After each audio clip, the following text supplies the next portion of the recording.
don't envy the supporters at either end of the ground tonight. I don't think they'll be able to see a thing unless the play is coming towards them. We'll do our best to bring you the action here. As I say, the fog is coming in and going out, up and down, and they say that about 15 miles away in Liverpool it's crystal clear, and certainly not too far away in Warrington it's exactly the same. Anyway, the game is underway. Wellens, I think that is, who's underneath the kick-off. Here is Fossard, first run back in the colours of St. Helens, and a great chase from the kick-off by the Hull forwards. It's important that both sides realise, OK, it's not the best conditions, it's pretty cold out there as well, and it's up to each side to say, we really want this. And Hull's defence is pretty smart, but that's a beautiful pass. Wilkins away. And here is Eastman. It was the pass from Graham that opened up the Hull defence.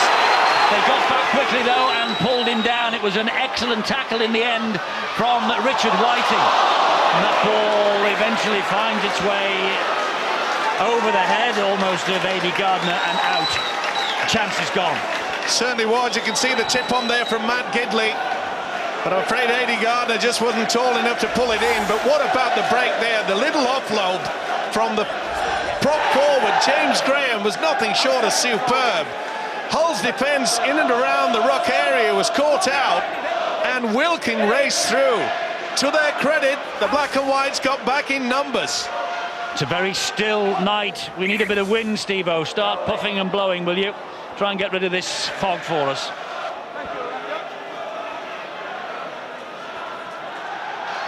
It's a penalty to Hull. I think it was ball steal, I think, 2-on-1. They will restart here, Hull, just over halfway. Mark O'Mealy on the charge. And O'Mealy said when he was announced as a Hull FC player he couldn't wait to get over here and bash a few Poms. Well, I remember Mark Carroll saying that when he came over for London Broncos, and he went home with his tail well and truly between his legs. We'll see how Mark O'Mealy does, I hope, tonight. Well, you're right there, Eddie. Mark Carroll, in fact, I think he was knocked out in the first 3 games on every occasion. That's how tough he was. They soon sorted him out. Well, this is Mark O'Mealy now. Having said that, Mark Carroll went back and played State of Origin football in Australia. That's Long's little kick through, and Wellens read the script there right on his own goal line. Neat work, though, wasn't it? Long wanted to make some sort of impact very, very quickly indeed and apply the pressure. But as so often has happened here at St. Helens, Paul Wellens in a great position. Another great pass from James Graham, nearly opened up the whole defence again. One thing that has just struck me, Phil, the coaches watching over on the far side, they probably can't see much. Neither can we, neither can they. What do they do about the game plan when they want to change it tonight? How on earth do they cope with all that? I think they just try their best, don't they? And that's what the players will be doing out there. I think it's an impressive start by St. Helens. I think the more you see forwards passing the ball in rugby league, the more dangerous that team becomes. And James Graham's a perfect example of that. He links so well with John Wilkin. But I think the St. Helens will try to develop more of the forwards doing that. And look at the defensive effort. Wow, that wins possession back. Now, there is a rule that says in rugby league you're not allowed to lift and drag a player around the field. But I think if it happens in the act of the tackle and the initial contact is good, you're allowed to drive him back now. I think it's your opinion here now. Have they lifted him off the floor? Hard to see exactly where the line is. It's probably worth crediting that kick from Kyle Eastman as well. That's what you want from your half-back. Putting a kick, an accurate kick like that, gives you a chance to get a good chase in place and get a great result like this. Goal line dropout reaches Wellens. Here goes Fossard again. Halted by Mark O'Mealy. Well, the return of Nick Fossard is a no-nonsense player. He'll just card it up just like this fella will, James Graham. But we've already seen the influence from the second rower, John Wilkin. He's operating right in the middle of the park. Wellens, that ball hits the deck. It was a one-on-one tackle. It was ball and all. There's a Hull player flat out. He's appealing to the referee, and they've done the right thing. He is completely... Oh, he's moved now. I think it's Kirk Yeaman, it is. Outstanding defence from Yeaman. I mean, he's hurt himself there, but, geez, that's a big play. He shot out of the line and he stopped Wellens dead. Otherwise, I think it was on here. If Paul Wellens had managed to get that ball into the hands of Matt Gidley, It could have been a try for St. Helens. That's great defence from Kirk Eamon. He just couldn't get the head round the side of the body, so he took it full force, and for a few seconds he is out. There you can see it just couldn't get it to the side. Made an impact on Wellens as well, but I think you'd have to say Yeaman has come off second best. Okay, wait there, guys. Well, they're not holding back, that's for sure. He'll be looking for a big season, Kirk Yeaman. Here come the black and whites. That was Berrigan. He turns it back to Marco Mealy again. Second tackle. Fossard was in there very quickly indeed. That was Lee Radford's pass. It looked as though it was a touch forward, but you can excuse the official for missing that tonight. Long with the kick downfield, not the best, but it did bounce right in front of Wellens. Well, the whole fans thought there was a bit of a knock on there. Now they can see it. It's beyond belief. Well, it was only about 10 metres away from the Steve-O in the front row, so maybe they had a point. And the other point that you've got to take into account, surely both coaches will be saying, look, when it gets to the last one, put it up. As soon as you get the high bomb up there, nobody will be see it. I couldn't catch it on a clear day. I don't know how they're going to do it tonight. This is ridiculous. It's that hard, these conditions. Fossard has hold of the ball. I'm just hearing the news, by the way, about the ruling about abandoned matches. If it is abandoned at any stage tonight, it goes to the operations committee, even if this is in the 79th minute, and the operations committee will then decide whether the result stands. So that is the chapter and verse from Stuart Cummings.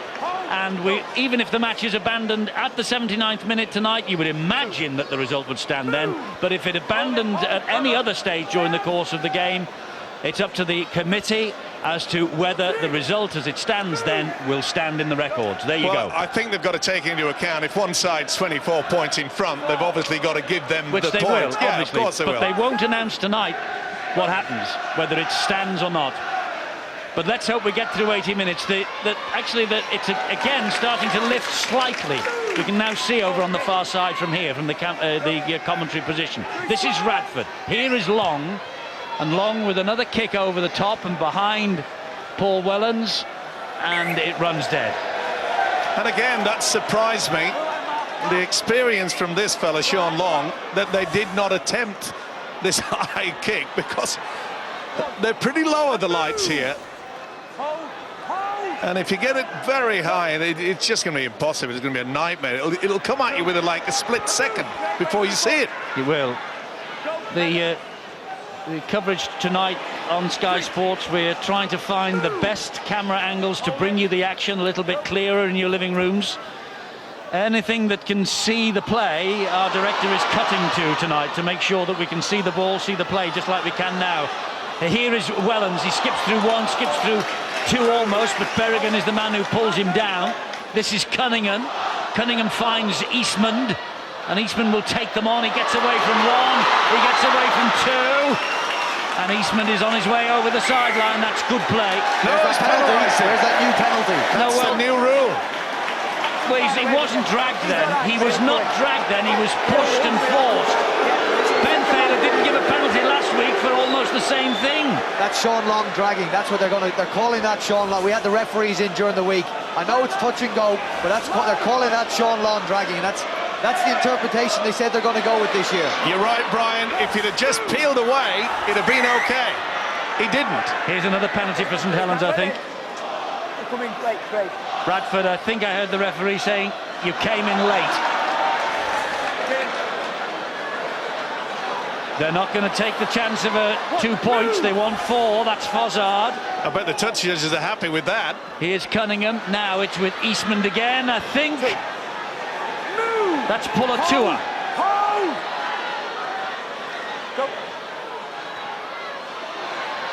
Well, I can't honestly see what's happening over there. Well, that's Cunningham. I've just made him out. This is Eastman. This is Price. Price for Gardner. Great defence. Super Great stuff. defence. Let me say, by the way, 8.5 minutes. This is the Rugby Football League officials who will make the decision about whether this game continues tonight. They made the decision independently whether the game would kick off, and they now will make the decision as the game progresses on the conditions that you are seeing here this evening. But it is, to say the least, difficult. It wasn't for the fullback, Jordan Tansey. That was superb defence from the fullback. Eddie Garden having no chance into the corner. And this is what makes the league so interesting. If we turned up to every game and the conditions were exactly the same, it would become rather boring. Players need to adapt to different pitch conditions, different weather, and we're seeing that here tonight, aren't we? You may have to alter your style of play at very short notice to what you've prepared all week because of the conditions that the British climate throws at you. And I think here now we're starting to see that here now. Both sides started with moving the ball around quite a bit.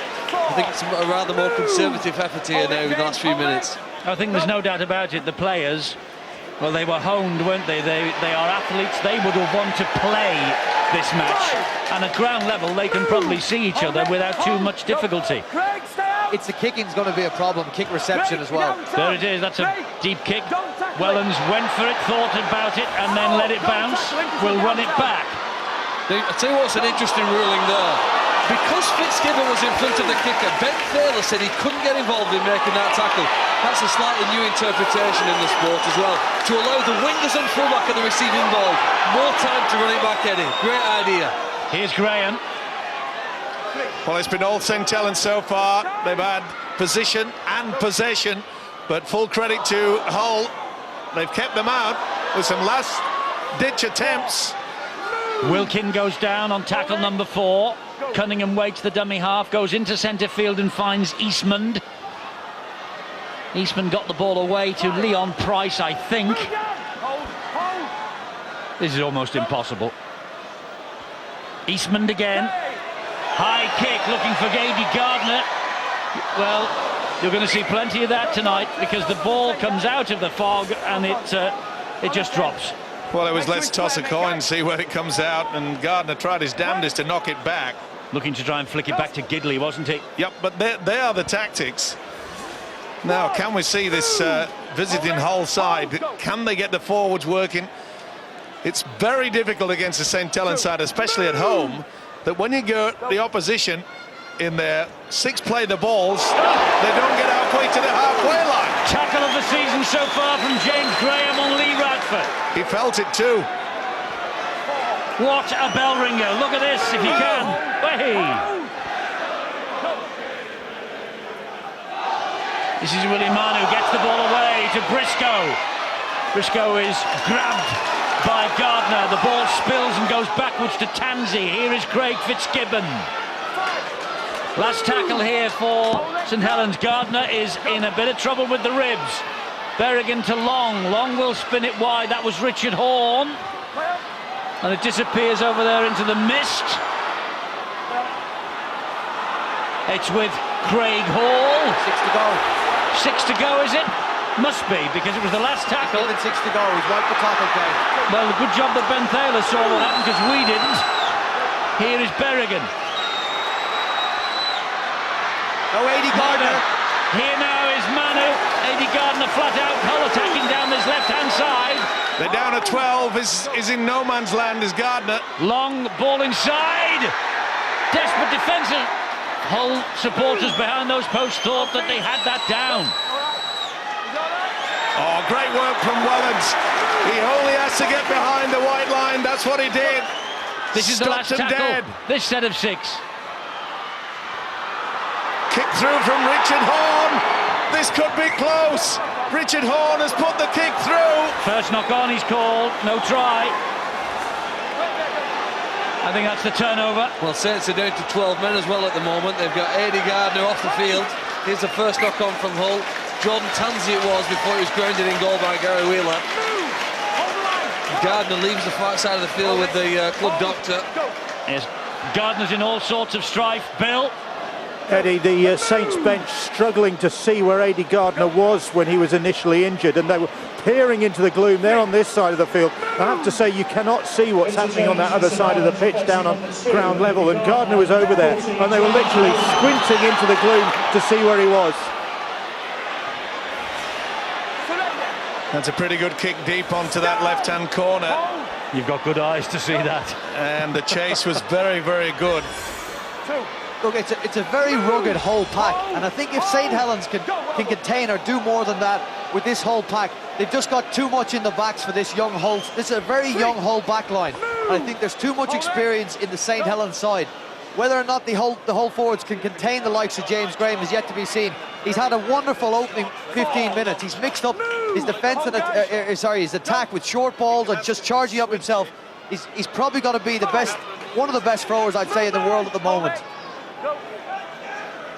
Berrigan, the dummy half, and back it goes to Long. That's out in the fall from Sean Long. That's not the best kick that Sean Long's ever put in on this ground. Well, he put it into the wing that James Roby's actually playing on. There's a versatility of a modern-day player. Hooker one season, on the right wing the next, and Sean Long knows that at the moment, the new guy in the number 7, Kyle Eastman's, are making a better job of kicking the ball than him. This is Cunningham. He gives it to Fozzard, I think, isn't it?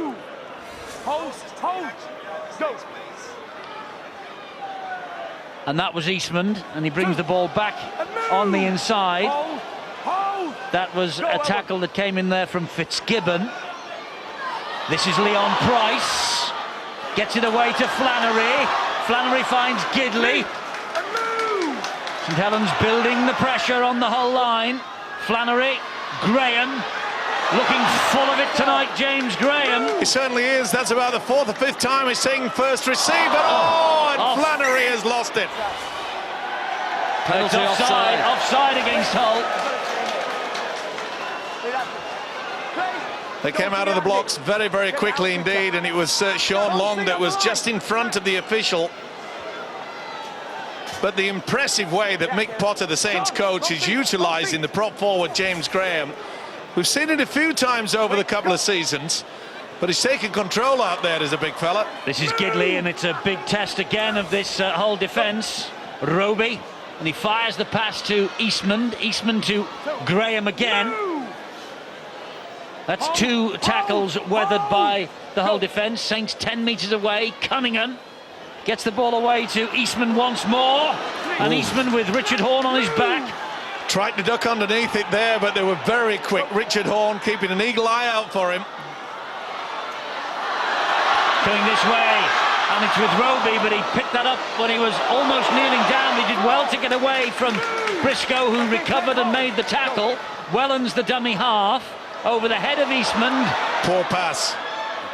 In these conditions, you can excuse anything, I think. Last tackle.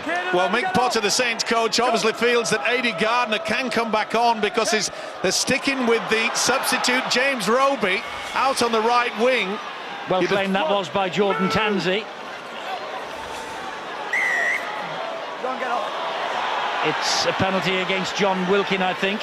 He was all over the top of Tansey, tried to pinch the ball as well after the tackle was completed. Well, it was a good kick and chase. That they had the numbers there, and then just lack of concentration. Just tried to have a second go at him. Tansey very quick to have a few words to the touch judge on this near side. This is Long. Hull trying to get the ball outside of their own half on this set of 6. That's Richard Horne who disappears under that challenge. And that just proves that St. Helens are bossing the game so far in the kick and chase department. They've been very effective, but full credit to the black and whites. Their defence has held firm. They're up to halfway on tackle number 4, the black and whites. Long with a better kick to the corner, but it will run and skip its way dead. Well, he knows every blade of grass at Knowsley Road, obviously. But a very difficult night for all concerned to get their sights set. I don't know whether they're trying to get at Sean Long. Quite possibly is what they're trying to do, but almost every shift that they've put on has been down at this whole left edge. I mean, look at the tackle count so far. We've got the whole winger, or the whole winger and whole centre made 10 tackles between them, which at this stage of the game is an awful lot. They're hitting the middle and then coming back to their right edge, the left-hand side of the whole defence, almost every time. St. Helens on halfway after 3 tackles. And that was charged down, the kick from Eastman. It was by Berrigan, I think. That'll be back to 6. Yes, the referee's wiped the tackle count down. Here is Flannery. It was good work there by Kyle Eastman, even though it ricocheted away. He was so alert, swooped onto the ball. Vazard again for St. Helens. Back, of course, after Hull Kingston Rovers last year, just the one season there. 19 minutes gone. 0-0. Well, it appears to be getting worse, Eddie, doesn't it, rather than better. Well, I can't, honestly, I mean, if I'm honest, 5:30 tonight, it was better than this.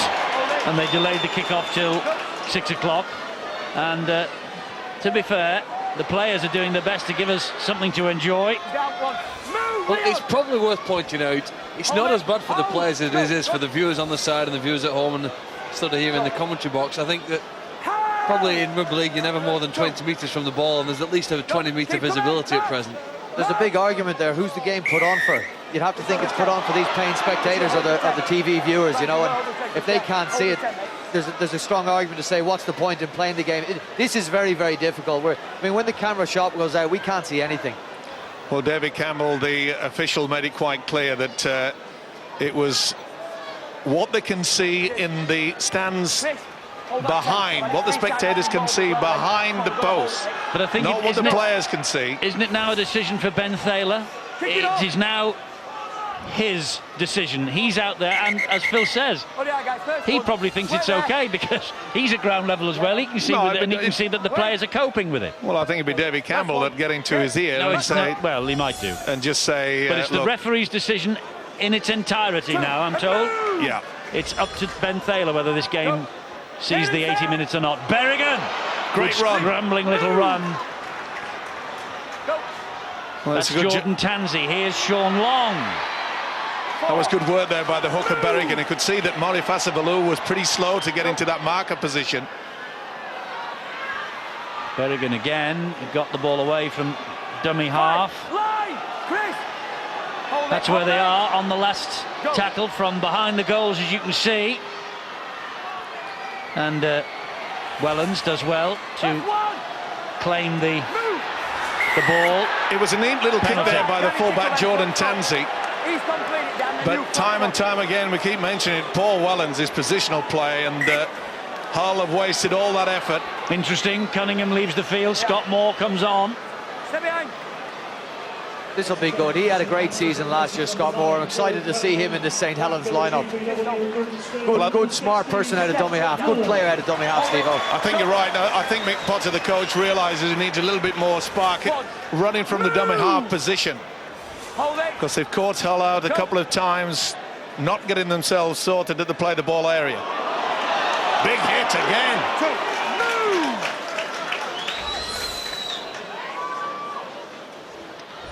That was Moore, that was Wilkin, this is Flannery! That's great skill. Brilliant interplay, two back rows, working in tandem, at pace, difficult to stop. Little run from Scott Moore again. Move, Chris, Craig, quicker. Leon Price is the dummy half this time. Gives it to Wilkin. And Wilkin is tackled on the last. We fully expected it, Eddie, that Wilkin would take charge down the middle. That's what he's doing. The interpassing with his prop forward, James Graham's been superb so far. And it was one of those reverse kicks that Eastman put in. It probably went a metre a bit too far, if you were being critical, because it was caught in goal. Hence the 20-metre restart there by Tansey. Placed himself well, and Hull wanted to play with it quickly. Tickles, sidestepping up to halfway. And two tackles, they've got downfield pretty quickly. And that was Fitzgibbon, and he turned the ball inside. Well, this is the first time that Hull really can apply the pressure and make sure the kick and chase is good. Camp down in the St. Helens red zone, which is something they haven't done often in this first half. Long again. Brought down on the last.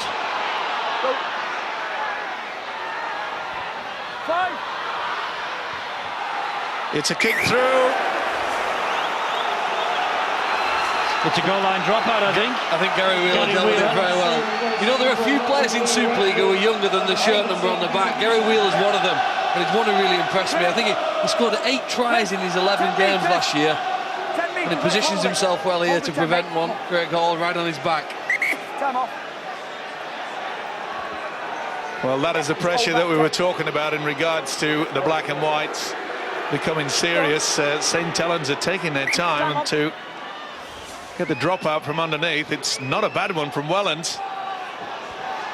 More news on whether the game will see itself to the 80th minute. The referee will decide about the visibility on the field. The match commissioner and the ground safety officer will make a decision and pass it on to Ben Thaler about the visibility as far as the spectators are concerned. So this saga gains pace, doesn't it? Well, the crowds sound as though they're enjoying it, Eddie. I don't know if they can see it. Nice little combination there between Sean Long and Sean Berrigan, winning St. Helens a penalty. Sorry, Hull a penalty, beg your pardon. Yeah, I'm sure that we'll be slipping up all the way through the season after so many years. Of course, the talisman, Sean Long. Berrigan quite happy to just do the tap.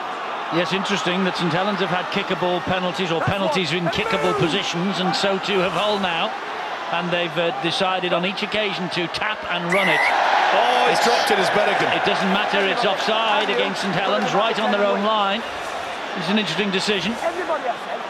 Well, to be fair, it was easy there for Ben Thaler because there were 2 St. Helens players actually in front of the padding of the post, which is only about 3 metres away. Another tap penalty, Fitzgibbon for Hull. Hold the time. Move. Now then, the magic of Long, will we see it? It was Berrigan with the short pass. It's St. Helens muscling up in defence. The Hull fans can see clearly what's happening in front of them. Here is Long, he changes the direction of the attack, flicks the pass to Tansey. I think that's back inside to Tickle, isn't it? He's operating on the right side as their back row out wide, that side. Here's Long again. Great Gets the ball line. away. It's a try for the black and whites. Long has given it to Manu, and Manu has scored. Superb pass, Eddie. At the right time. We often speak about players running onto the football at pace. And Willie Manu has just done that. Nothing was going to stop him, and the magic that the Hull fans have been waiting for quite some time has finally come from Sean Long. And Willie Manu, the 2009 Hull Player of the Year, has come up with the first try of 2010 for the black and whites, engineered by Long. Was it ever? And what about the dummy run from the loose forward, Craig Fitzgibbon? It just confused the defence. See how 2 men went for Sean Long. Fitzgibbon took out another 2, and Manu says, I'll take the try. You're bang on. Credit Fitzgibbon there. He made it very difficult for Chris Flannery, and I guess in the end Chris Flannery will probably look at that and say he's come up with maybe the wrong decision, but credit to Fitzgibbon there for that. That's a great dummy run from him. It's Danny Tickle with the kicking responsibility. Remember, Sean Long can kick a goal. Craig Fitzgibbon is an accomplished goal kicker as well. And Danny Tickle, he had the job for the past couple of years. He holds on to it, and what's more, he's given Hull a 6-point advantage here. That was nothing short of superb. Look at this, watch Fitzgibbon. See how he sucks the 2 defenders. Nothing was going to stop the man, Manu. Right, let's get down to Bill on the side.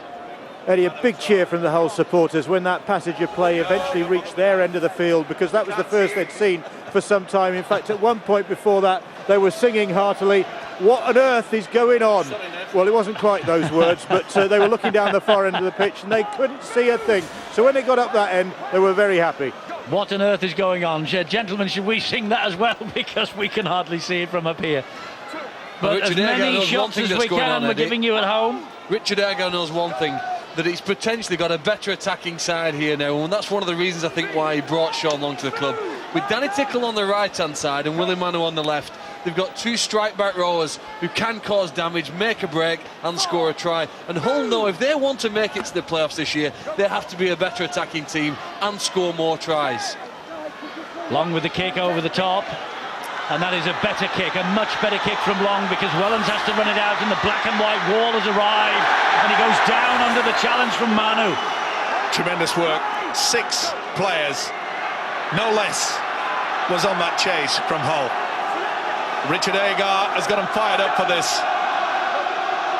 Couldn't wait for the game, Richard Agar said his players couldn't wait either. And the newcomers to the KC Stadium, they had been an absolute tonic during the course of the pre-season. Each and every one of them, he said, should take a pat on the back. And I think one of the most important factors that perhaps a lot of people are forgetting is that, you know, for so long, Richard Horne has had the responsibility of trying to just create things time and time again. They've got the man like Sean Long. They can stand either side of the play the ball and create all sorts of confusion. It's another penalty against St. Helens here. Hull have had 6 now, and St. Helens have had just the 3. High shot by Mari Farsivalu. Stand up. It was. Well, it seems to be clearing at one moment and then the fog descends yet again. Well, I'll tell you now, with Hull leading 6-0, they won't want this game abandoning and being sent to the committee. Well, unless, of course, they give it the rubber stamp, say you can have the 2 points. In the last few years, they've always been able to get themselves up for a good performance here, generally speaking. They've actually won here a few years ago and lost by that dramatic last-minute penalty kick, didn't they? Not that long ago either. Was that 2008? So they really have enjoyed some success here, and they're having some nails on this left-hand flank with Tom Briscoe. Yes, Briscoe in possession, but it was Eastman who got the tackle in. That's good work from Flannery to deny Kirk Yeeman. Long once again stabs the kick through, and Fitzgibbon is chasing this, but that was too long. It's a tap restart. The last win at St. Helens, March 2007, 24-12. Rather, the last win against St. Helens, March 2007, 24-12 at the KC Stadium. They haven't won here since the epic that Phil was just talking about, 27-26 victory, June 2006. Paul Cook's drop goal. It was St. Helens' only home defeat of that year. More news on Eddie Gardner from Bill. Eddie, we saw Eddie Gardner go... Well, no, I correct myself. We didn't see Eddie Gardner going off. It happened on the far side of the field. We couldn't see a thing.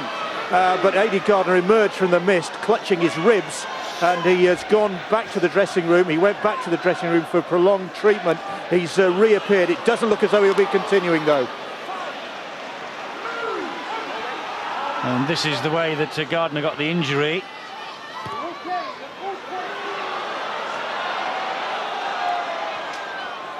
Meanwhile, St. Helens looking for something on the last tackle, and it's the turnover because, well, that's Chris Flannery, I think, and he knocked on. They went for the power play rather than opting for the kick in the in-goal area. What Hull got to do is speed this game up. They look good when the game's going quick, and Sean Berrigan's able to get out from dummy half, and Sean Long's able to play with St. Helens going on the back foot. So they've got to do everything they can, get their fast outside backs in, or get these big front rowers running in pairs, get a quick play of the ball for Berrigan and Long. That's Fitzgibbon who takes the second tackle. They're 20 metres away from their own line. Berrigan passes the ball inside as the fog lifts slightly. Not as bad as it was a couple of minutes ago. I know you'll find that hard to believe at home, but it's true. Here's Berrigan. We can actually see a bit more, fellas, can't we? Yeah, you're right there, and another good run from the hooker, Berrigan. He's certainly playing his part. That's another good kick from Sean Long. It is. Roby is after this, and Roby has to run it back from his own in-goal area, which he does. You just get the feeling that Sean Long is enjoying this now. Was a bit nervous to start with. Oh, not standing square, I think, the whole defenders. Oh no, it's interference at the play of the ball. Well, we saw last night, didn't we, at Huddersfield, where the Giants continually gave away silly penalties and nearly allowed Bradford back in the game, and Hull can't afford to do that. Look what that does to territory-wise. Great kick from Sean Long, sloppy penalty from Danny Tickle, and now St. Helens are on the attack. With Graham Graham's brought to ground. He's just on for Tony Pulatua, as you see. That was Scott Moore. This is Eastman. Here is Fasavalu. Well spotted there by Peter Cusack. He knew the inside ball was coming.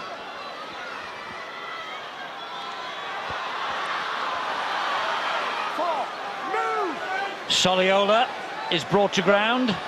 Leon Price was the dummy half then. And they've lost it. Fitzgibbon's come up with possession. And what about this for a strike? They've turned it over. Well, again, and that's the zero tackle for Hull. Is it Luaki? You tell me. Well, Luaki, yes. I tell you what, the error count is really hurting this St. Helens side. They're getting so close. Again, really impressive on turnover ball. And look here now, there's a clearer mindset. We've got to be a better attacking team. We've got the ball, the opposition's defence isn't set. How can we strike? They've made some yards, then they've shifted it to look for a hole. This is Danny Tickle once again. I think you're right, Eddie. I think I can make Bill Arthur out on that far side, so it is lifting. It's up and down, it really is. 1 minute it's okay, the next minute it's difficult, It was a to poor, say the least. poor pass from Sean Long, but they got away with it. It went behind the player. He had a chance to get back quickly. Willie Manu, it was. Luaki almost had the jersey ripped off him then. Chances here for the black and white. That's great goal, isn't it? Inside ball from Sean Long. They're looking dangerous. They're pressing here. Last tackle play. Yes, and it's the St. Helens goal line that they stood on. Here is Long. Good defence. It had to be as well. We said that he was enjoying the game, and he certainly has been the distributor. We anticipated that, but he's come up with some neat little short balls, especially back on the inside. And when the likes of Sean Long starts to enjoy the game, that means his confidence is building every single minute. And that's what you get from somebody like Sean Long. You're exactly right, Steve. He'll be calling inside and outside options off him all the time. And it makes it so much easier for the players playing around him. They know where to go. Just give Longy the ball, hit holes outside him, and you should come up with the goods. Fasavalu takes tackle number 3 for St. Helens. Cunningham's back out there. And this now is Paul Clough. Well, Mick Potter's thrown into the fray. The old stager, Kieran Cunningham. He's had the habit over the years, hasn't he, of changing things around. Good chase from St. Helens. Wheeler was there, so too Flannery.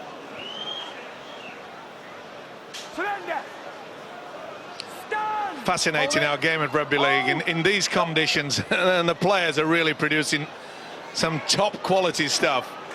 It changes by the second, the conditions. It's a bit better now. About half a minute ago it was like pea soup.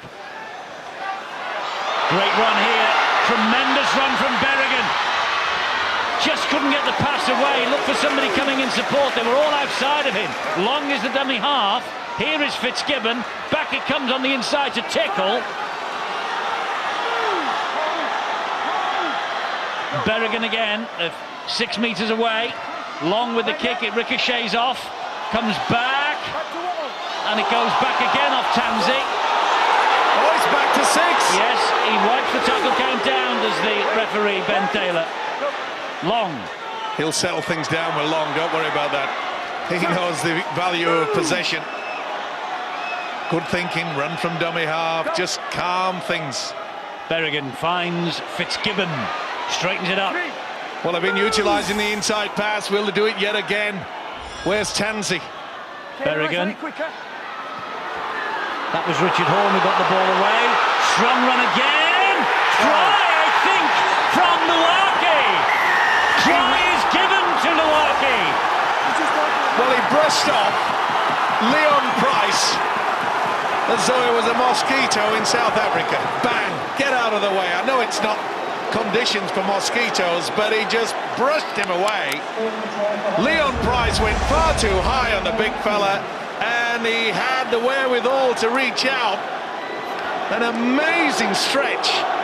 He's a big unit, and Leon Price found out the hard way. Watch this. Get out of the way, Leon. Oh, this is tremendous. Superb stuff. Bang! You've got to go for the legs when there's a big fella like that. Like a runaway truck.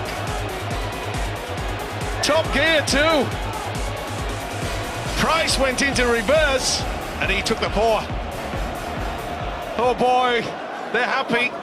And what a start. We expected something different.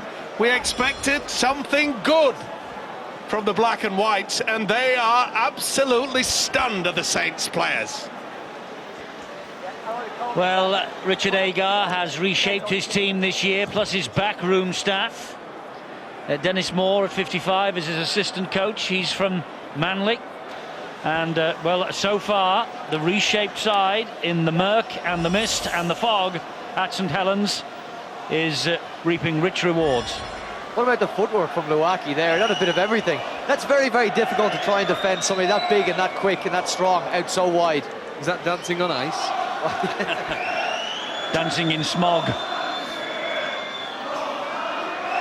Danny Tickle to try and add the extras to give Hull a 12-0 lead.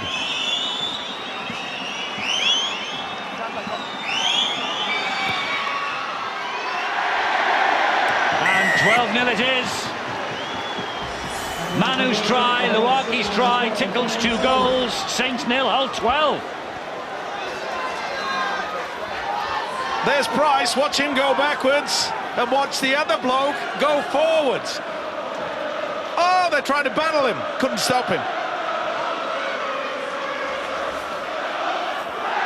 12-0 as we approach half-time. More injury news from Bill. Another problem for St. Helens. A.D. Gardner already off the field with a rib problem. Now Sia Soliola on debut. The Kiwi Test Centre has come off. Looks like an ankle problem. That could be him out of the game as well. So this is not looking like a good night for Saints. No, it isn't. At the moment, a minute away from half-time. Fitzgibbon for Hull. Couldn't get it away to Danny Tickle. Here now is Kirk Yeeman. Berrigan is the dummy half. Long once again. Kicks for territory in that corner.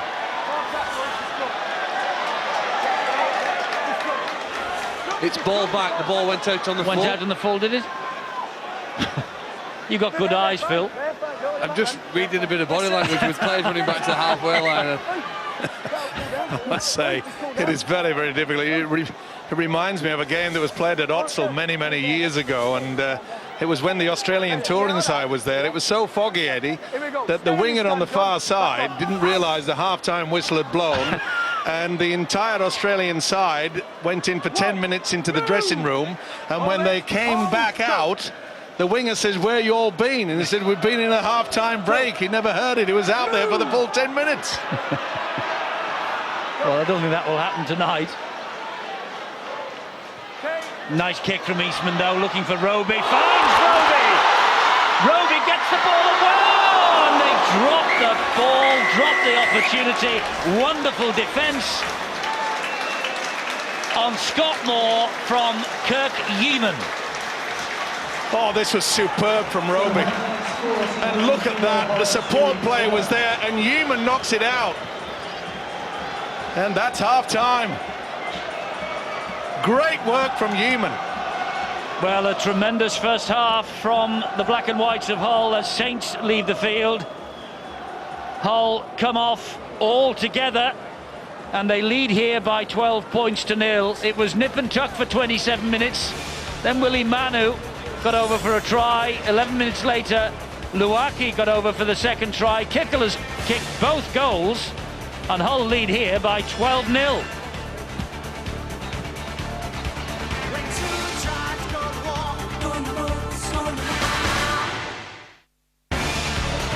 Live NFL coming for you tomorrow. It's Super Bowl 44, New Orleans against Indianapolis. It's at 11 o'clock and exclusively in high definition on Sky Sports HD1. Half time, and look at that. Saints 0, Hull 12. 2 tries to 0 and 2 goals from Danny Tickle. Well, at the moment. Sean Long has made a very successful return to St. Helens, who are under the microscope and under pressure like never before at the start of the season. St. Helens have won more Super League titles, 5 in 14 years, but 2010 could be their toughest test yet. And the evidence of the first 40 minutes of 2010 here at Knowsley Road, I think that is the understatement of the season so far, because the standards have risen across the board. Well, we're very pleased, won't he, Richard Agar, and he's every right to feel proud as well with the switch. A lot of people perhaps thought that Sean Long, a little bit long in the tooth, couldn't perhaps do it. Well, it's early days, but he's certainly made an impact on this particular game, and so has the hooker, Sean Berrigan. He really has worked hard. He's controlled things at the play the ball area. Yes, they've looked accomplished, haven't they? The bits we can see. Just another reminder that Ben Thaler is the man in charge in the middle. He will decide as far as on-pitch conditions are concerned. The Rugby Football League has got the match commissioner Dave Campbell, and St. Helens have their ground safety officer in attendance, and they will decide whether this game sees itself through to the 80 minutes from a spectator and viewing point of view. It is their decision and their decision alone. It was their decision to kick the game off, and I must say at this particular point in time, this second, the conditions are no worse than they were at 6 o'clock, so it would be a very brave man to call it off right now. However, if it comes down in a thick blanket, well, it'll be decision made, and then the committee who looks at these things for the Rugby Football League, the operational committee, will decide whether the result stands. And Kyle Eastman was clattered after he got the kick away, or as he got the kick away, perhaps is a better way of putting it, and he's in a spot of bother at the moment. Remember, St. Helens have already lost Adi Gardner. Did he not get clattered there? Was it maybe just a pulled hamstring or something, or an ankle or something like that? Did he? I don't think anybody made any contact, Eddie, unless it was a stray leg, but I think we also... Yeah, he's just pulled it. No, he didn't. No, you're right. It was Danny Tickle in close attendance. My apologies to him. It was just purely and simply maybe a pull or a tear or something like that. He's not off the field yet, I don't think. I can see him over on the far side. Bill, you're closer to him than we are. What's he looking like? He's not looking too clever. Well, he is actually moving a bit better now as he rejoins the defensive line, but he's just signalled to the physio that he needs a bit of treatment, and he's getting that treatment now. Not just Adi Gardner is off, Soliola is off as well. Gardner will not be back. Soliola, they're going to give another opportunity to have a run up and down this touchline in a moment, but he's not looking clever either. The last thing we need is Eastman hobbling off, but he is still hobbling. That's Leon Price. Here is John Wilkin, and that pass was to the touch judge. Well, it's very rare you see the lack of coordination from the St. Helens outfit. John Wilkin knew that there should have been a winger there, but I'm afraid... Well, Gary Wheeler had just been involved in the middle of the field on a previous play, and I suppose that would be his defence for why he wasn't there to receive that pass from John Wilkin. Well, Mick Potter realises that next time they do get the possession, they really need someone to spark it, and he surely will be getting the message out to Leon Price, the experienced standoff, and say, come on, you've got to start asking a few questions. Got to take on this whole defence, maybe change a tactic, little chip over the top. That's Peter Cusack, number 17. Berrigan waits at dummy half. Long trying to take them on himself up the middle. Referee shouted at Kieran Cunningham then that he hadn't been standing square at the play of the ball, and he's now penalised Kieran Cunningham for not standing square at the play of the ball because he got involved and then he moved away. You'd kick at goal from here, wouldn't you, where the referee stood? I think you probably would. Well, I don't think Hull are going to, by the looks of things, or are they? To be fair to Yes, the referee, Ben Thaler allowed the advantage, which was obviously no progress made over that advantage line, and he was shouting to Cunningham Well, you'd think that Kieran, with all that experience, should realise that you have to stand behind the man. And this is a cheap penalty, you'd have to say, from that fella there. The experience, many years, much triumphs through his career, but he realises that they're in a deep hole. What Sean Long brings to the team, he takes a lot of attention. He demands defenders come towards him.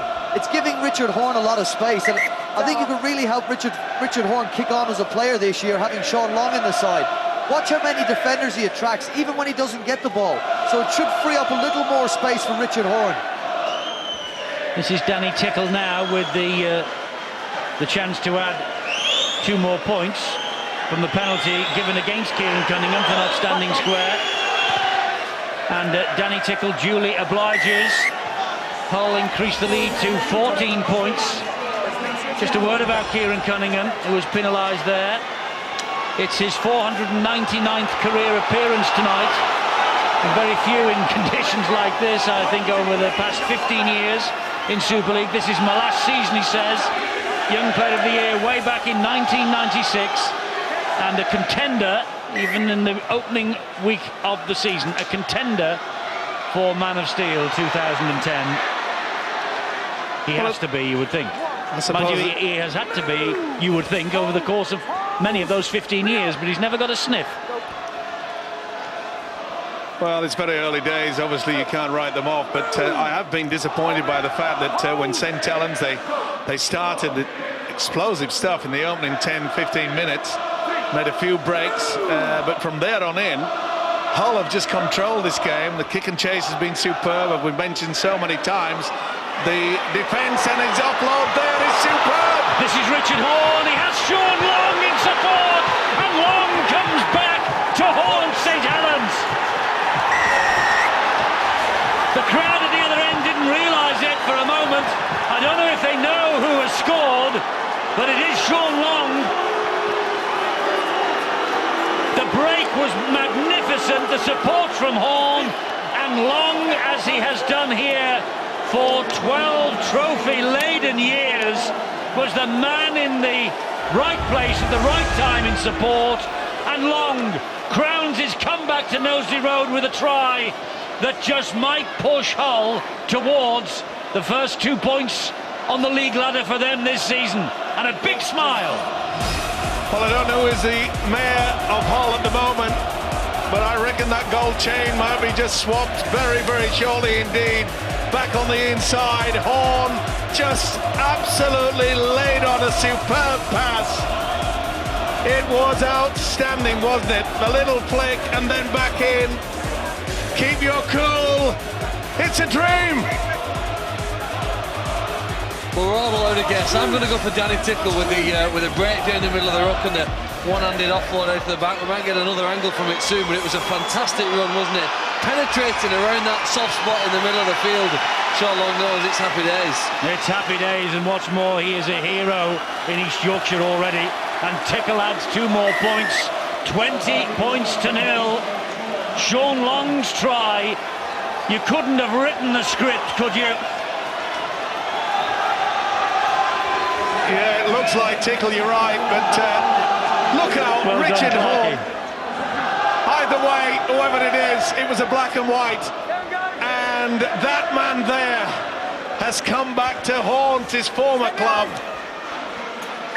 with a sheer display of wonderful rugby league football. Let's play on.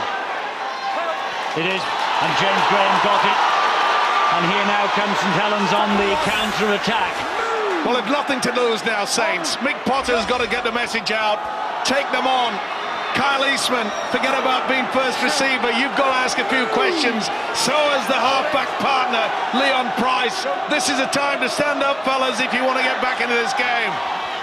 Eastman's pass finds Wilkin. The whole defence stands firm. Cunningham scoots in at dummy half. He gives it to Graham. Graham then a short ball. Is that Fozzard? Fozzard underneath the sticks for St. Helens. Now it's with Graham! Graham scores for the Saints, does he? Well, if he's held him up, this is outstanding. Great positioning by the official Ben Thaler. Take a Bauluaki. How's that for strength? Ripped him over. On the 10. Oh boy, you'd admire that. Stay on. You've got to. Wait, guys. Lewicki showed his strength with ball in hand to score the try, and it infuriated James Graham. This is the last tackle for St. Helens, running it on the last, and the whole line is kept intact. Great work by Craig Fitzgibbon. He's all right. He may have a few years under his belt, but he's experienced enough to get himself in a good position. Hold it. Go, He'll be a great James. acquisition as well to this Hull outfit. St. Helens seeking a 9th win in the last 10 meetings with Hull. The sequence includes an Old Trafford Grand Final and a Challenge Cup final at Wembley. But Hull tonight, they're leading by 20 points to 0. And we've played 10 minutes of the second half.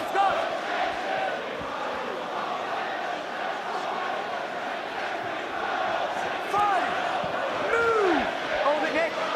Last tackle here for Hull. It's with Long. Goes up in the air. Craig, give him 10. Okay. And it's picked up by Wellens, I think. It's probably worth pointing out one of the reasons why Hull are 20 points ahead. Admittedly, they've come up with some great players, but they've had 30 play the balls more than St. Helens in the match so far, 50 minutes in. That's a significant amount of possessional advantage that the black and white side have had. They've used it well, and they've defended very well too when Saints have had the ball. But if those possession stats start to even up, there'll be a test for the next 30 minutes for Hull and Richard Agar. It will indeed, and Hull have also benefited on the penalty count as well, 7-4. But you can see what the possession is in this second half. It's overwhelmingly in Hull's favour. Penalty, is it? Yes, it is. Penalty to St. Helens. Well, they want to get on with it and kick it into the corner as quickly as possible. Messing around there by Ewan Dowes it was. Fossard takes it up. Fossard with the first drive. Cunningham in at dummy half, 20 metres away. Here is Graham. 3 cut James Graham to the ground. Cunningham waits, so too does Fossard. He fancies another run, but it goes back to Eastman, who finds Leon Price. And the ball is dropped by Wellens, and Hull have it back again. And as a player, this is where the head might drop. You can't seem to find a way through the defence. You're wondering what you can do next to get through. St. Helens have tried a lot of different things tonight. Hull have answered every single one of the questions that have been asked of them in defence. It's worth remembering that St. Helens are at their best when the sun is shining, the pitch is firm, and they really are, you know, the weather is at its best in this country. They're not a winter side. Your best chance of beating them are in conditions like this. I remember Harlequins coming here a couple of years ago, winning at the start of the season again. A very cold night, I think there was even snow around. Look at this run again from Lewicki. What a play he is. What a half he's having. Tremendous run from Lewicki. And the crowd at St. Helens are booing their favourites. Ball just goes too deep on the kick. Have a look at this. Have a look at the replay of this run if we get to see it. Well, he's certainly made a name for himself, hasn't he? Within the first 15 minutes, it's unbelievable. Here's Graham again for St. Helens. And Cunningham is at dummy half. Bill, I think you've got some more news for us. Oh, you've got to take your hat off to James Graham. What a warrior that guy is. He is still out there, and I'm sure he's got a chest or shoulder problem. He's had 3 visits from physio Joey Hayes so far. He's waved him away once, and Hayes is back out there again, I think, to look at him. Graham is still putting his shoulder, it's probably his injured shoulder, to the wheel for Saints. He will not give up. Yes, he was waved away again, Joey Hayes, by James Graham. And here he is again, and will take it up, first man. Well, he's given it everything, hasn't he? But let's face it, this whole defence, you know, apart from the first 15 minutes when they looked a little bit shaky, probably a little bit nervous, but from there on in, they have been so solid. And he's in real trouble, is James Graham. He's just winced again. It's not been a good day for him. trailing here, injured obviously, and his team, Everton, beaten in the Merseyside derby on Sky Sports earlier on today by Liverpool 1-0. Well, even when Saints spread it out wide, this sliding defence is very controlled. We saw that last night from the Huddersfield Giants. It was a great effort from them. Here's Fozzard. Oh, look at that. That's bone-crunching defence. I think Tickle got a bang in the face then. He clutched his head as he hit the ground, and the referee holds up play wisely because he's lying in the ruck. Danny Tickle. Fozzard collected that pass with both feet off the ground, and I think then Tickle collected a nasty bang. Yeah, it was a collision of the heads. Gives Hull a great chance to get the breath back. Couple of penalties late in the tackle count now, giving St. Helens this wonderful field position. Does enough to stop Fozzard.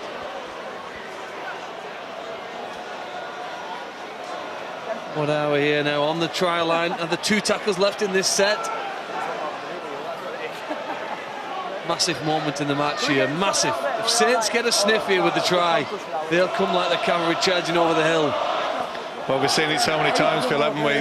They've got the ability out there, but they're looking a little bit lost for ideas in regards to how to get through the black and white defence. Cunningham, and here is Wilkin. Solid run from Wilkin, big hit by Cusack. And that's a turnover. That's a second occasion, Eddie, that they've gone for the power play. Look at this break here. This is outstanding. He's had to come off and have a spell after this, but you wouldn't see this from an outside back. Well, he's exciting, isn't he? Epelhame Luaki, the former New Zealand international, 3 caps for Tonga. Ex-New Zealand Warriors. Took him a wee while to get across to the UK to play for Hull at the back end of last season, but I think he's going to stamp his mark on 2010. I think it took him a little while to get into shape as well, didn't it? Looks a completely different body to the one we saw in those 3 matches last year. Yeah, aren't I right in thinking that he actually put his hand through a plate glass window at home, didn't he? And I think that delayed his arrival in the UK. It was just one of a sorry stories for Hull throughout 2009. But I tell you what, Steve, 20-0 at the home of St. Helens. Oh, this is unbelievable. Outstanding. Yeah, this is something that Richard Agar would have dreamed about, but he realised that he thought that he would get the cattle on the field, that they would be a different proposition, and they've done it. You talk about this Luaki, the way that he just fends off every. You talk about how he's put his hand through a plate glass window. I'm not surprised. I've never seen a fend like him from a forward for years like that. He's devastating. The message is out to everyone else in Super League. You just don't go high on this guy. You've got to go for his legs. That's the only way you're going to stop him. He's a powerhouse. More news on James Graham, Bill. Yeah, he's in a lot of trouble. I think it is chest bruising to the chest. He's just actually come off, been replaced by Maury Fasavalou, and he's in a lot of discomfort as he takes his place on the bench. Well, it's a match that is of some cost to St. Helens. Soliola, Gardner, and now Graham have taken nasty knocks. They trail by 20 points to 0. And the biggest problem for Saints and their coach Mick Potter is the fact that James Graham has been their best player. This defence is outstanding. You've got to sit back and admire this. Here is Eastman again for St. Helens. Ball back on the inside. They keep it alive as they always do. The ball flicks off long and is picked up by Jordan Tanzi. Look, I don't want to count too many chickens for the black and whites, but St. Helens have never been nilled at home in Super League before. And here comes another tremendous break. It's Tom Briscoe. Briscoe has got some pace, and this is going to be a length of the field try. Thank you, Phil. I'm going to get these glasses changed on Monday. Tom Briscoe. I'm going to get the foggy glasses out. And Tom Briscoe from one end of the field to the other. And I hate to say it, that could be curtains for St. Helens on this opening night. And coaches love that, turning defence into attack. Watch the transition when the ball comes through, how quickly Tom Briscoe reacts. Shows a clean pair of heels to everybody. Gary Wheeler did his very best trying to come from the other side. But credit to Tom Briscoe, this is an outstanding effort. Well, you say it might be curtains, it was a blanket of fog, but he just put his head back and said, we're going for it. They really should have got to him. He came out of the haze, he came out of the fog. Look at that. Gets into top gear. This is unbelievable. The fans here at St.Helens just cannot believe what they are watching. He's done that. They have been ripped apart. He's done it with one boot on. One sock, one boot. He has. You're right. Well, it Tom didn't slow Briscoe. him down, did it? And he replaces that boot. Well, the St. Helens fans now, Eddie, they're just hoping for some more fog.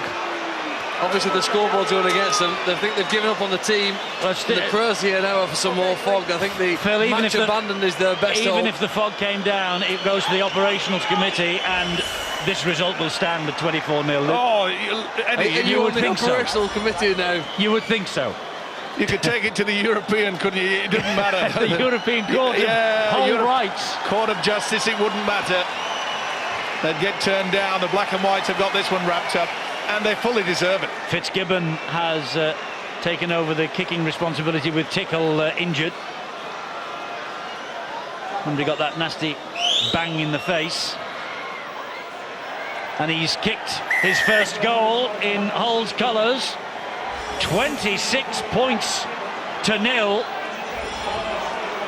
And the St. Helens faithful, and they've had some glorious years over the past 15 seasons, they are losing patience after less than an hour of 2010. Yeah, fans are short memories.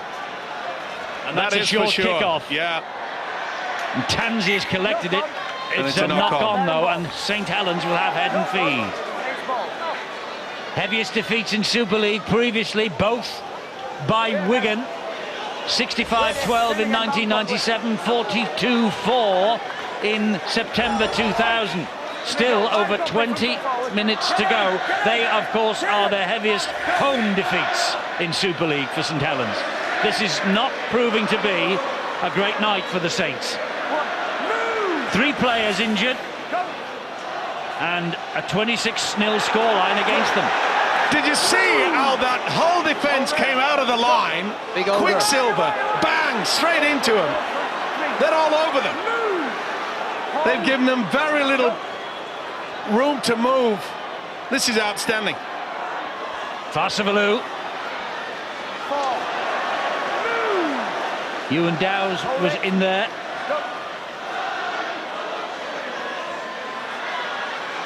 Here comes Wellens. Last tackle, 8 metres away. Price dummy half. Here's Eastman, stabbed through. Gobbled up by this whole defence. Here they come again. And you know, supporters make a lot of sacrifices with their time and money, and every now and again they go on a trip which they'll never forget. The black and white faithful who've travelled here today will never forget this night. It's the start of 2010 season. They hope it's the start of a successful one, but they'll never ever have dreamt that they could be 26 points up with 20 minutes to go. And it's fully deserved. The respect that St. Helens is having to give to this whole defence is that they've been opting on that 3 or 4 last missions to score the try. They've had to go to the kick, and still they've yet to make the scoreboard click in their direction. Craig Fitzgibbon just played the ball then on that 4th tackle, and here's an incredible statistic for you. He's only played once before against St. Helens. That was for the Roosters in the World Club Challenge in 2003. They won that night, the Roosters, 38 points to 0.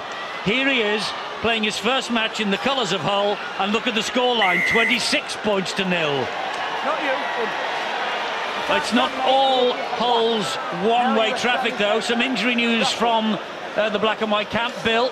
Yeah, just an explanation as why Craig Fitzgibbon was kicking for that last conversion. It was Danny Tickle we saw down earlier on, and it looked as though it might be quite a serious one. He's just got a poke in the eye in actual fact, and having trouble seeing out of his left eye, which is not going to help things because it's hard enough with both working normally out there at the moment from this side of the field. It is still thick on the far side of the pitch. You really are struggling to see what's going on.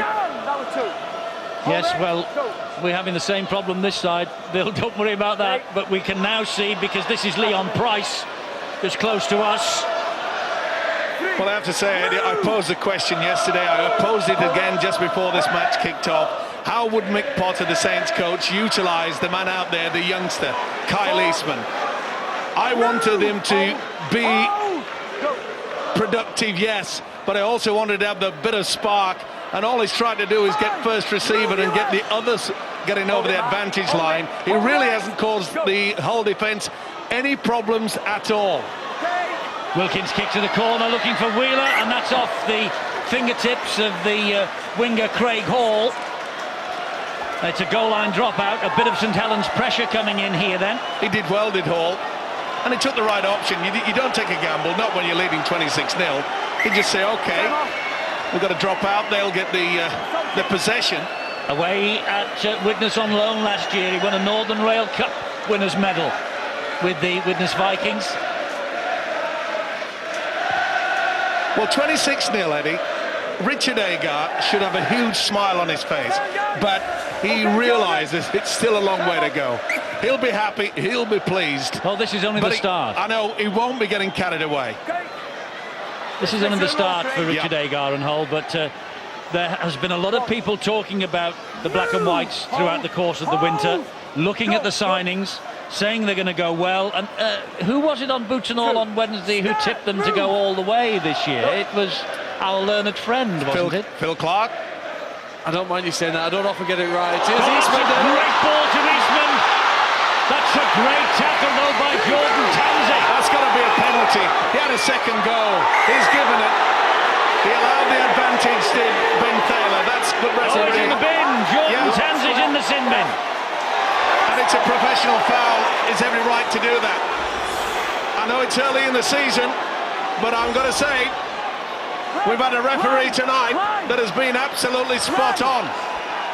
I hope I can say that throughout Super League, but it was a wonderful effort, but he went to second goal, and Tansey deserves the sin bin. Well, Eastman went to run away, didn't he, from the tackle, and was the tackle completed? Anyway, it's interpretation and how you view it, and on a night like this, you view it at your peril. Well, 17 minutes, 16 minutes anyway, remaining here, and Hull down to 12 men, and St. Helens, are they over? Gidley's just short. Just short. What's the video ref though? Oh, he does want a video referee. Oh, the video ref's in London. Gidley thinks that perhaps he scored. Got me tackle 3. I think he's short. When I got round, he's short. I think he's short. Gidley, I think even Gidley realises that he may be a few inches away from the whitewash. I was just going to say, Steve-O, with 12 men against them, is this the time when St. Helens mount the fight back? Hold on, have a look. This is so difficult. Have a look. Benefit of doubt. And the ball I has wonder. to, some part of the ball has to touch the white line. That's the rule, isn't it, for a try? We Well, saw let's one look at similar it. to this last night, didn't we? Yeah, The knee of Willie Manu might have done something. I think it stopped it. I think it's short. Oh, well, maybe he squeezed it in there. I'm going try. Yeah, I think I'd have to change my mind. I don't often do this, but I think on the second effect, the impact, Manu with the knee, looks as though he stopped it, and then it rolls forward. That's a great effort. Matt Gidley has squeezed it over the line. Well, the man with the decision is Steve Ganson, I think he'll give it. and he handed a similar decision upstairs last night at Huddersfield to Thierry Alibert, and if I remember rightly, Thierry Alibert said try. Somebody's thrown a pineapple on the pitch. Have a look at this. What is that? I think it's Sean's hair, isn't it? Dougal from the Magic Roundabout. Hey, I tell you what, with your Barnett at the moment, I don't know how you have the nerve. Talking to Steve-O. Come on, gentlemen, can we change the subject? Thank you. Try. What do we think? Try. Yeah, I'm with you. Well, Steve Ganson's decision is what counts. He's given it. And now St. Helens supporters are cheering. Well, Craig Fitzgibbon must be furious after the stab that you threw at us. Yes. Hexton. Gidley with the try for St. Helens. He opened the scoring against Hull at Wembley in 2008. He got a try, 2 tries in the first round against Warrington here last year in a comeback win. Is this going to be a comeback win? well started from the break from Kyle Eastman. I don't think that was a penalty. Well, he lifts it on the second go, and if you lift it, it states that and it is a penalty. I think Eastman was on his way because he thought that the tackle had not been completed. And I think Jordan Tansey thought the same. And Ben Thaler put him in the bin. Either way, they're down at 12, they scored the try. And it could be Is it a impossible? match-changing decision. Plenty of time. Matt Gidley, not just known for his flick, has got a devastating right foot step as well, and you saw there, people always try and wedge defence on him and go for the winger. Sometimes he just steps in off that right foot. Strong man, hard to stop. They've kicked the goal, it's 26-6. There's plenty of time. There's over a quarter of an hour. And don't forget, this is St. Helens.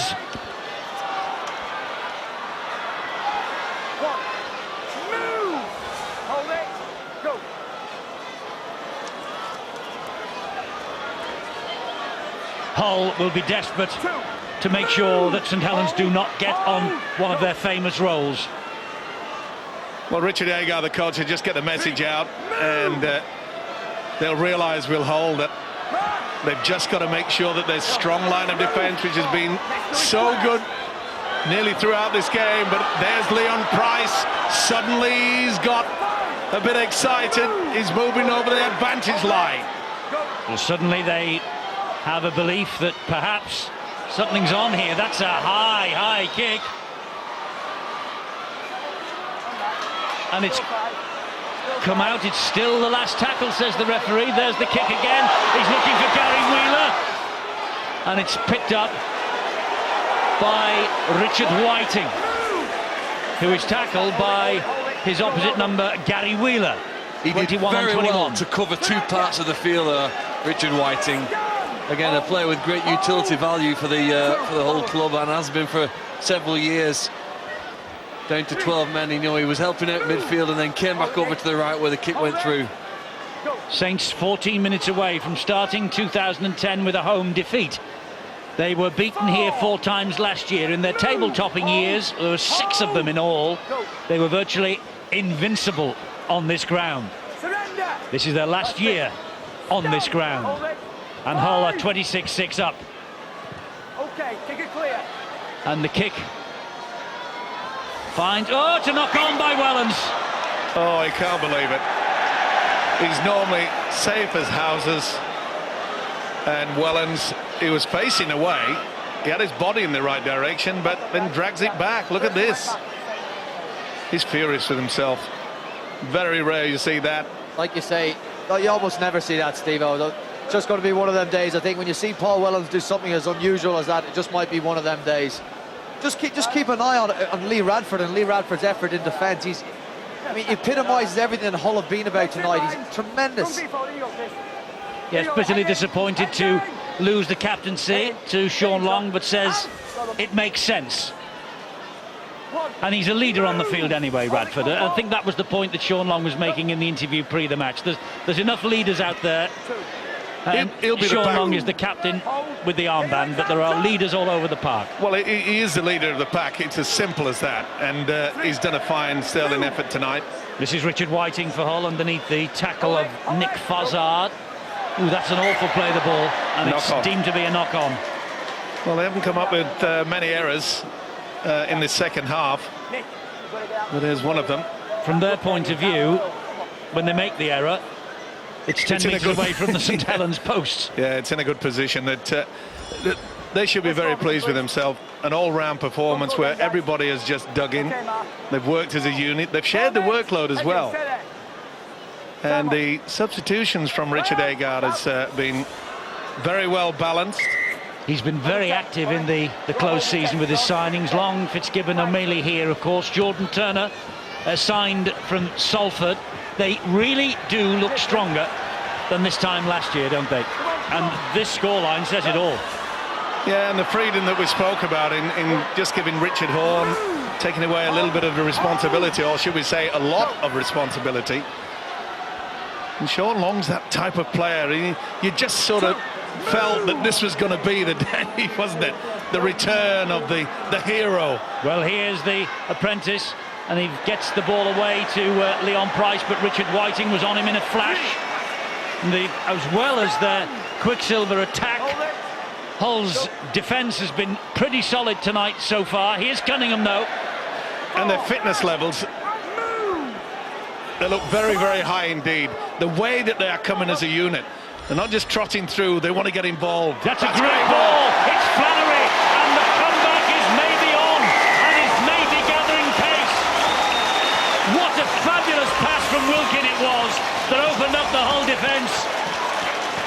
Flannery with the try.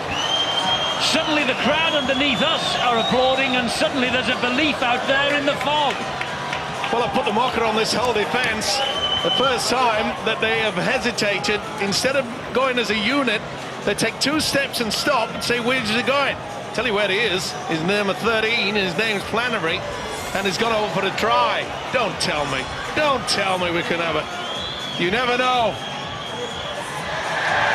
And the Eastman's added the extras. 26-12. They're coming back.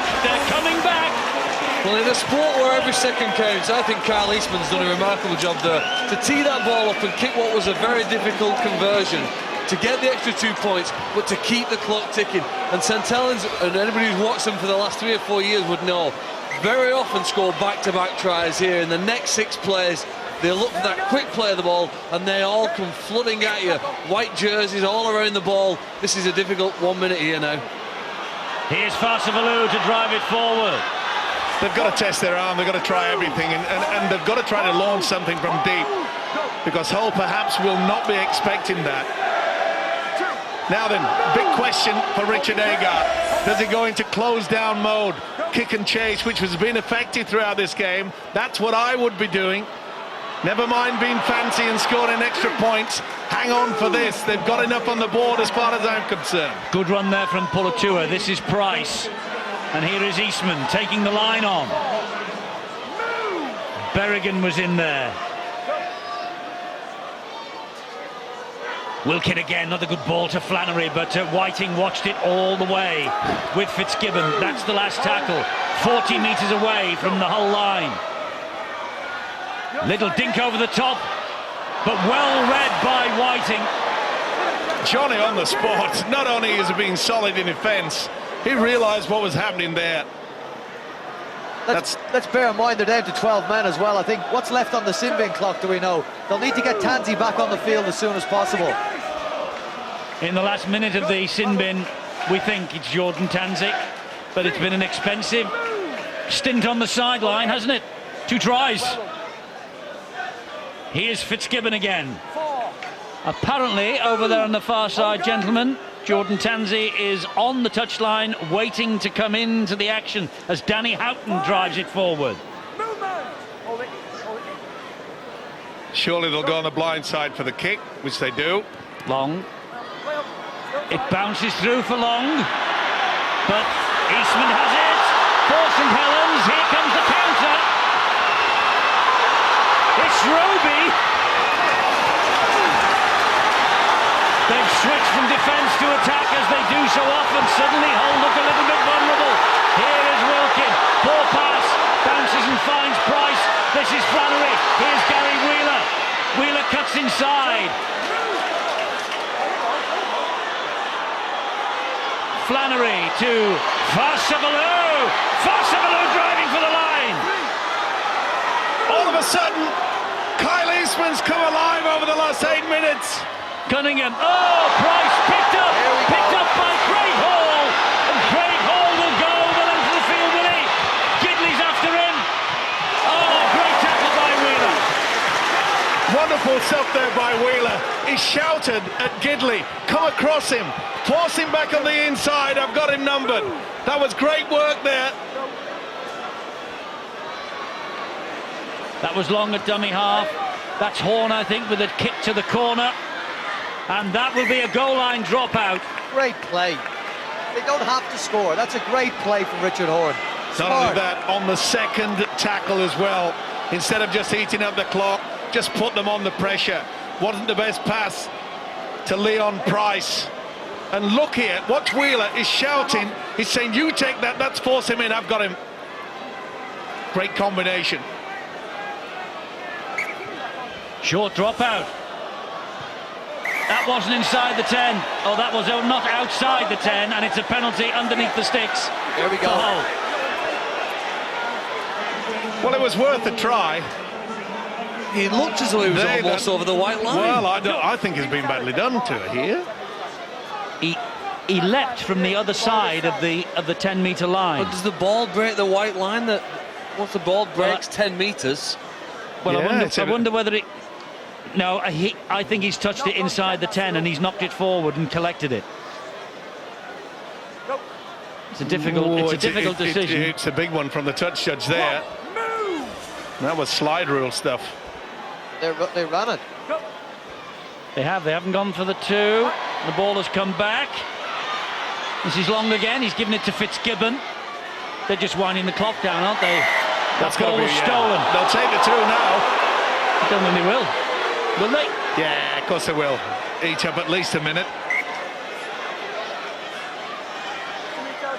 No, it looks like Well, Danny Houghton's Houghton's going to take the tap. Whoa, they're greedy for more points. Cusack on the drive. Oh, it's foggy, but they want to rub salt into the wounds here. I like this. This is confident. Houghton to Long. He spreads it to Horn again. The ball has hit the deck, I think, over there. Referee shouting play on. Still with the black and whites. It's Yeeman, I think, or is it Briscoe? Hold it! Go, well done. It's Briscoe. Well, will they go for the drive? This is Manu. Go for the drive, go to the post. Sean Long. Hold the line. Let's have one. Drop goal. Put the icing on the cake. It's with Long. That's Radford. Is Long moving back? No, he's going to be first receiver. That's Houghton. Scampering run from the young replacement hooker. Will he go? Well, Last one. Back it comes to Long. Dabs it through. It bounces kindly. I think it's a try under the sticks. Fitzgibbon was chasing it. Was it Richard Horn who got the final touch? Or was it Berrigan? Berrigan, that's Yeeman who's being congratulated. Blimey. Pick any one of 17, fellas. it's a black and white, Eddie, don't worry about it. Well, we were calling for the 1 point. We thought they'd go for the penalty to each up the clock. But they are showing the confidence. The salt has well and truly been rubbed into the wound. And boy, it is painful. But full credit to them. They've outplayed this St. Helens outfit. They got a little bit of a luck with the kick. It ricocheted all over the place. Put under pressure there by Craig Fitzgibbon. I think he got a boot to it. And Yeeman says, I'll take it.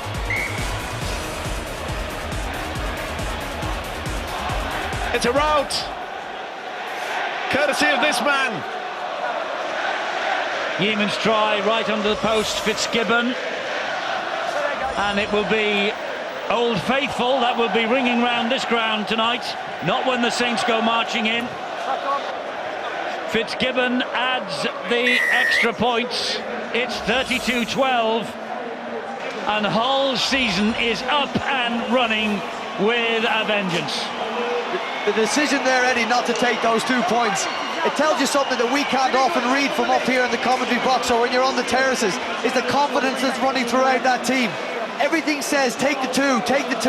But Sean Long and the decision makers and that whole team obviously feel that they can go for more. Very, very confident display. That short kick-off did just go the 10 metres, just. It bounced about 3 or 4 centimetres the right side of the whitewash. Well, they made sure it bounced as well. And Hull didn't want to get involved. What a return. What a return for Sean Long. He's had a wonderful match. Here's Flannery. Well, what a day it's been for the sports fans in Hull. Yes. 2-1 win over Manchester City, and then to come here to St. Helens and put up a win like this and start the season, I suppose, unless you're a Hull Kingston Rovers fan. It's been a great afternoon. Well, Hull KR will have their turn tomorrow against Salford. We've got something to live up to now after this. Tansey picks up the loose ball. 2 minutes remaining. An outstanding start to the season for Hull. Mind you, as I said at half-time, just temper your enthusiasm if you're a black and white fan. They won the first 5 last year. Then the wheels gradually fell off. But you get the impression, having watched this tonight, albeit through a blanket of fog, that this is a different Hull FC team. St Helens News, Bill. Yeah, Eddie, Saints are hurting tonight, not just this result, but also on the bench. Literally, you've got Adi Gardner, he's popped a rib, possibly a couple of ribs, and that's probably going to keep him out for a while. Soliola has suffered an ankle injury. James Graham's got this chest bruising problem, and now Maury Fasavalu has left the field with what looks as though it's going to be a lovely shiner just below his left eye. It's been a rough night for St Helens. It has. It's been a shocking night at the office. 4 players with injury and a 20-point margin against them, and we enter the last minute of the match. Wheeler is in touch, courtesy of the tackle from Craig Hall. And Hull celebrate the tackle from Hall almost as strongly as they celebrate the tries. And when you look through this forward pack, which is very, very big indeed, great defence yet again, and that is something that Richard Agar will be so happy with. But the introduction of Mark O'Mealy, Berrigan, he was very influential, especially in the first half. The hard work rate of Lee Radford, Willie Manu, Tickle, the experienced Craig Fitzgibbon just settled things down when they needed it. And what about Luaki? He's had a sensational game. They have laid the platform, and they've thrown the gauntlet down to the rest of Super League. Listen to the Hull faithful. They are counting down to a famous first night victory. They celebrate. St Helens supporters show their frustration. The Saints players are booed from the field. I think that's a bit unfair, Eddie, because they have tried their hardest. They have. The thing is that they've, some fans have got to sometimes respect how good the opposition played against them. And I can say, and I have seen it tonight, that Hull, they forced most of those errors with their defensive quality.